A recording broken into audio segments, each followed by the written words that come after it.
Less than 9 months since the dreadful December 2013 floods, which destroyed homes and claimed some 12 lives, Vincentians are again dealing with more damage caused by another trough system. Torrential rains poured overnight and in the wee hours of Saturday morning, causing flooding in some of the same areas which were severely affected in the December floods, namely Bookament, Vermont, and Annesville. The E.T. Joshua Airport was again flooded with parts of the fencing torn away and debris littering the departure area.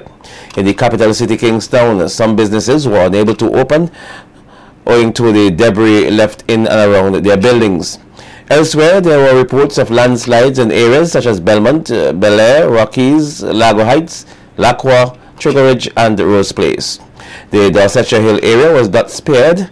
Land slippage occurred on both the left and right side of the property of our parent company, the St. Vincent and the Grenadines Broadcasting Corporation. Meantime, the E.T. Joshua Airport was forced to halt its operations for a significant portion of the day and was expected to be reopened at 3 p.m. Officials from NEMO and BRAXA are said to be assessing the damage. The National Emergency Operations Center, the NEOC, is partially activated, and a number of key agencies and volunteers are involved in the operations. Meanwhile, the Central Water and Sewage Authority is reporting damage to its Montreal, Majorca, Hermitage, and Jennings water systems as a result of the recent heavy rain.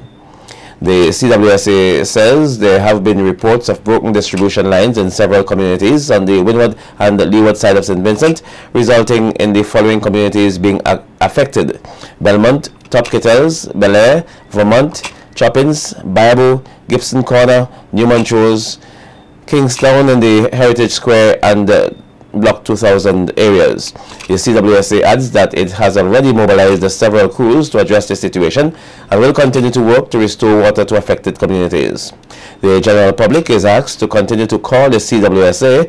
That's the emergency line at 457-1445. I'll just repeat that, 457-1445, to report instances of leaks, broken lines, or water outages. In other news, the Farmers Support Company has just reached the 1,000 mark of assessed and approved applicants. Prime Minister Dr. Al Gonzalez made this disclosure at his news conference recently. Dr. Gonzalez noted that he has been putting pressure on the person in charge to have things expedited. Disbursements would be made. Actually, 1,136 farmers assessed and disbursed. We have disbursed $3.3 million already. We have had 336 assessments completed in the last 2 weeks. And they have the internal processes doing this, and they meet people all over the country. They don't have to come to town. They're doing them at learning resource centers and primary schools. Minister of Agriculture Saboto Caesar says he would like to see more unity and good working relationships between the citizens of St. Vincent and the Grenadines and the Forestry Division. Caesar, while speaking at the opening of Forestry Focus Week, says all hands must be on deck to ensure the forest remains protected. I'm proud every time I look on the television and I hear what to do and what not to do. Your role, by extension, is one of widespread education, because we have to protect the forest today so that when my son, who is now 3 months old, Pastor, when he gets to 33, he must be able to have an excellent appreciation of the hard work that we would have done and where we would have taken the Forestry Division in this country. A project geared at screening babies for sickle cell could get underway here soon. Representative of the SVG Sickle Cell Association, Professor Julie Cantor, says the association is now working to ensure that this project comes on stream in the not-too-distant future to help in the fight against the disease.